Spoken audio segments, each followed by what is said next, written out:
Vamos para a segunda manchete da Cíntia, Ari, por favor. Que trata de uma polêmica ainda com Forças Armadas, Ari. Isso, polêmica. Governador do Ceará anuncia retirada do mausoléu de Castelo Branco e biógrafo reage. Concordo. Vamos lá, Cíntia. Pois é, o governador do Ceará, Eumano de Freitas, anunciou, a gente tem até um vídeo, não sei se vamos conseguir rodar, anunciou a retirada do mausoléu do ex-presidente, foi o primeiro presidente da ditadura militar, logo após o golpe de 1964, Humberto Castelo Branco. Esse mausoléu fica na Praça da Abolição. A justificativa é exatamente o fato de que essa é uma praça que celebra o fim da escravidão, que não faria sentido algum, segundo o governador Eumano de Freitas, a existência de uma homenagem a um integrante da ditadura militar. Ele anunciou também que no lugar desse mausoléu, que já teve, Amadeu, já conseguiu, em tempos atrás, porque esse mausoléu, ele tem uma arquitetura que é considerada uma arquitetura muito de vanguarda, porque fica, a gente quando olha, quando vê a imagem, parece que ele está flutuando por conta do espelho d'água. Então, num determinado momento, já ficaram aí os restos mortais do ex-presidente da ditadura militar, ele que também era parte daquele golpe de 1964. E, segundo o Eumano de Freitas, vai ser construída aí no local uma homenagem a um dos combatentes da escravidão no Ceará, e provavelmente o Dragão do Mar, que, aliás, já é nome, já é muito conhecido e muito festejado lá no Ceará. Em relação a essa fala do Eumano de Freitas, do governador, o biógrafo de Castelo Branco, que é o escritor maranhense Lira Neto, fez um comentário no post do governador dizendo o seguinte: eu concordo. Ele reproduziu o post, publicou uma mensagem na rede social, o antigo Twitter, né, dizendo o seguinte, que como biógrafo, concordo. Eu conversei com o Lira Neto, dei uma mensagem para ele me respondeu, perguntei por que ele tinha se manifestado, por que ele estava defendendo a retirada. E ele respondeu, Ana. Vamos lá, Ari. A cartela com a fala do historiador, pesquisador, escritor Lira Neto. Temos aí, Nájila? Nájila? Temos a cartela? Tá aí, Amadeu. Vai lá, Ari.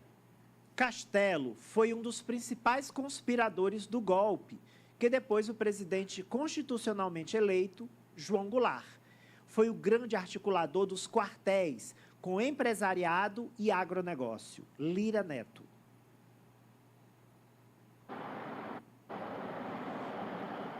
Então, a Cíntia trouxe o assunto e agora eu quero ouvi-los. Os jogadores aqui. Coloca aí as fotos para fixar quem está em casa, Nájila. O general Castelo Branco, temos aí o general Castelo Branco, Berto Castelo Branco, Berto Alencar Castelo Branco, está aí, ó.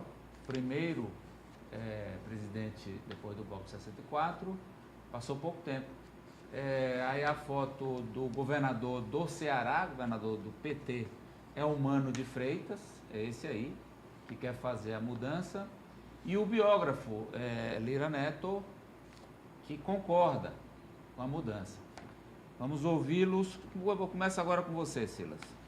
Não, eu acho que eu não gosto de mexer com quem já morreu, mas no fato é que a praça lá é a praça da abolição, né? Ela tem uma simbologia da abolição da escravidão, então, e tem ainda problemas estruturais desse mausoléu. Quem conhece sabe que nós já tivemos alguns anos que tivemos problemas estruturais. Eu acho que pode colocar essa homenagem em outro lugar, né? Levá-lo para um outro lugar, e não vejo nenhuma guerra nisso, não vejo guerra nisso, não. Ari.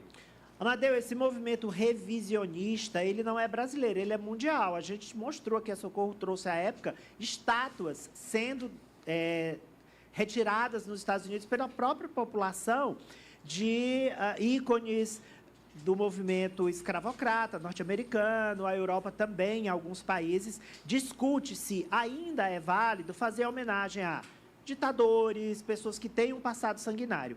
Eu concordo com o revisionismo, sim, sobretudo nesse caso específico, em que o mausoléu está em um lugar tão simbólico, né, da valorização daquele povo daqueles povos que ajudaram a construir o Brasil. Desde que escravizados desde africanos. que não seja para botar um do Hugo Chaves, acho que tá bom. Poliana. Amadeu, é o momento, né? Cada momento da história a gente vai reconhecer personalidades pelo seu trabalho. O momento da história hoje é outro, a gente entende bem quem foi Castelo Branco. Inclusive aqui no Piauí a gente tem um exemplo que não é muito comentado, mas, por exemplo, a nossa história teresina está muito ligada ali ao Cabeça de Cuia, né? E ninguém lembra que ele é um agressor da mãe e que a história fala justamente sobre essa figura da mulher, né, de abusar de mulheres. Tanto é que já foi até lançado um livro recentemente contando a história de outra forma. Eu acho que tudo tem a ver com o seu tempo. A gente chegou num outro momento da nossa história. Só para ajudar você, Apoliana, o Colégio Domingos Jorge Velho, localizado na Avenida Miguel Rosa, foi mudado de nome para Centro Cultural Esperança Garcia, porque o Domingos Jorge Velho era escravizador de índios aqui no Piauí. Matador, né, que você quer dizer? Matador E escravizador. Fala, França. Eu sou totalmente a favor, Amadeu. E lembrando que aqui no Piauí, inclusive, há uma lei que proíbe a homenagem de figuras que estiveram ligadas à ditadura militar, uma lei de autoria do deputado Franzé Silva, que foi sancionada pelo então governador Wellington Dias em 2019, e é um movimento realmente global. Não tem por que homenagear e manter as homenagens a pessoas que fizeram mal, que participaram de movimentos que visavam romper liberdades individuais, movimentos realmente autoritários. Então, sou totalmente a favor. A Cíntia estava comentando, a gente não conseguiu ouvir. Vamos lá. Eu ia mencionar essa lei que o Franz falou, mas lembrando também que é uma proposta do próprio Franzé trocar a Avenida Marechal Castelo Branco, Franz, você lembra? Ele queria também mudar o nome da avenida. E lembrando que quem começou a fazer esse revisionismo aqui no Brasil foi o então governador do Maranhão, Flávio Dino. Lá ele mudou vários nomes que eram associados a integrantes da ditadura militar. Vamos agora para um tema que o presidente Lula tenta escapar, mas volta para frente dele. Ele tenta se desviar e o tema volta. Mulheres no judiciário, especialmente no Supremo Tribunal Federal, Cíntia. Pois é, Amadeu, a pressão está grande, né? Pressão da sociedade e pressão de dentro do governo também. A ministra da Igualdade Racial, Aniele Franco, publicou um tweet onde ela reproduz um artigo que ela, Aniele, escreveu para o site Poder 360, onde ela fala da necessidade de se ter uma mulher negra no Supremo Tribunal Federal. Inclusive, a Aniele, nesse artigo, ela faz uma menção à Esperança Garcia. Tanto a Esperança Garcia como a Temis, que é aquela deusa da justiça. Ela fala que não faz muito sentido ter uma deusa da justiça, né, uma mulher à frente representando a justiça, sendo que poucas são as mulheres que até hoje tiveram assento naquela cadeira da Corte Máxima, que é o Supremo Tribunal Federal, o STF. A gente sabe que com a aposentadoria da ministra Rosa Weber, só fica a ministra Carmen Lúcia. Aí a gente vê a foto ainda da Aniele, mas aí a Rosa Weber já tinha dito que gostaria que fosse uma mulher a substituí-la. Só, Amadeu, que o presidente Lula não tem dado nenhuma amostra, nenhum sinal de que está se rendendo a essa pressão. Eu vi também um post cobrando da jurista Janaína Pascoal.